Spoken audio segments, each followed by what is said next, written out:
Hello, welcome to Lab 8. So we'll start with a new sheet, rename it as Lab 8, and we'll first create a scatter plot. So what we'll do is we will take two measures, and for those two measures, we will create a scatter plot. So we will take profit and sales. So we'll take profit in one of them and we'll take sales in the other. Instead of sum of it, we will take the average in both the cases, average, and we'll take average. Now only one dot is coming. From the previous video, you may remember that we have basically aggregated it, so we should unaggregate it. Now we are getting all the circles as dots.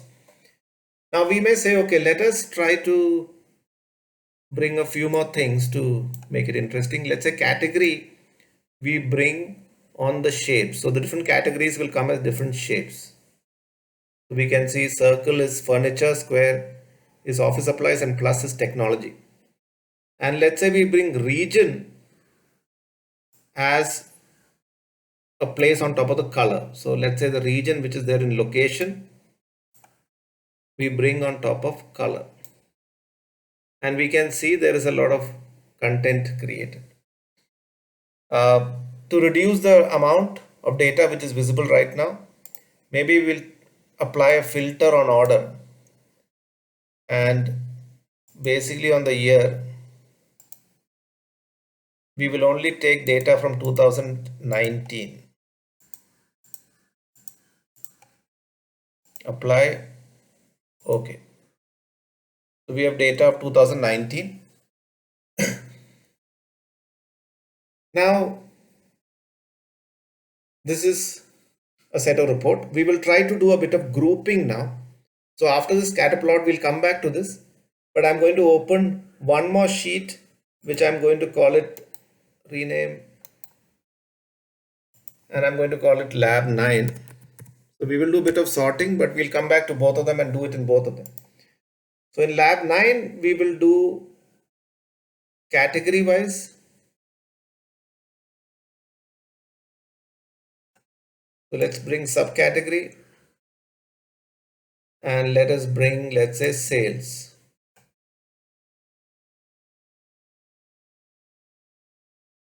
And we can see subcategory wise sales which is there, but we ideally want to see it like this, like a bar graph.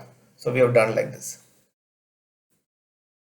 Now, if you notice by the marks, automatically it has picked bar graph, but we could change it and make it some other kind of graph which works for you. Line graph, maybe not. Area graph, it may work for some of you. So there are different options which we could try. But as of now, for our example today, the bar graph is perfectly correct. And I may want to see it the other way around. So I may swap rows and columns and see it like this. Now in this, suppose I want to group envelopes, fasteners, and furnishing, because they are, we don't need, or some of the small ones, let's say labels, and we'll make a new category so that we don't want so many bar graphs coming together. We want it to be grouped.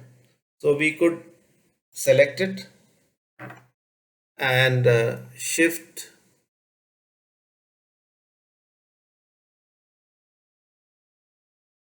control and click it again. So we click three things, and let's click art also, or let's click paper. So using control, I have clicked four of them, and here there's a small icon which looks like a paper clip, and I'm able to group them, and it has grouped into one single category. And you may want to rename it, the alias which is used, and we may call it as others or something. So when I say others, okay, you will notice in the report the four items have been clubbed together as one single thing called others. Another place where we could have done the same kind of grouping is in the field itself. So we go to category, subcategory rather, and here I may create a new group, and the field name may be subcategory, let's say JJ. And here I may say let's club tables and chairs as our top products. Control, and I clicked.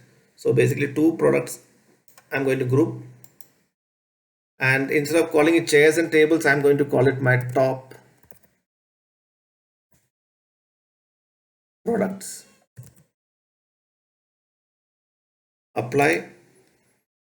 Now you will notice when we applied it, others is still there, but chairs and tables are coming separately because it has actually created one more group. So right now it is using the earlier group which we made. If we want this group to be used, we could take this guy out and bring subcategory JJ into it. And now you will notice that envelope fasteners have been split out, but tables and chairs have been clubbed as top products. So this was an example of grouping we could do. Let's change the, let's say the profit. We use the profit like we did earlier on the size. Thicker and thinner, we have made it different. Now what we'll do is we'll go and change a grouping in lab 8 also. So in lab 8, we could do visual grouping. So let's say these 3 plus signs which are there, we could group them as one single criteria. So let us try grouping a few things. So I click here and I make a rectangle and I say I'm going to group all this together. So 22 items I am going to group. And how do I group? I click this icon here, all dimensions. So now for all dimensions, we have 2 categories. One is this others which we didn't select, and these are the ones which we selected. So we could visually group it. Now let me remove this, ungroup, and let me hide this card. Yeah, and maybe remove this thing which we created. But if you notice, the colors have gone. If you want it to come back, the region will have to be dropped on top of colors again, and we can get the colors. So let me do it one more time. Let me just group these 3 plus signs, and this is technology, but I'm going to make a new group, and I'm going to only make it this time in category, and the new group has been made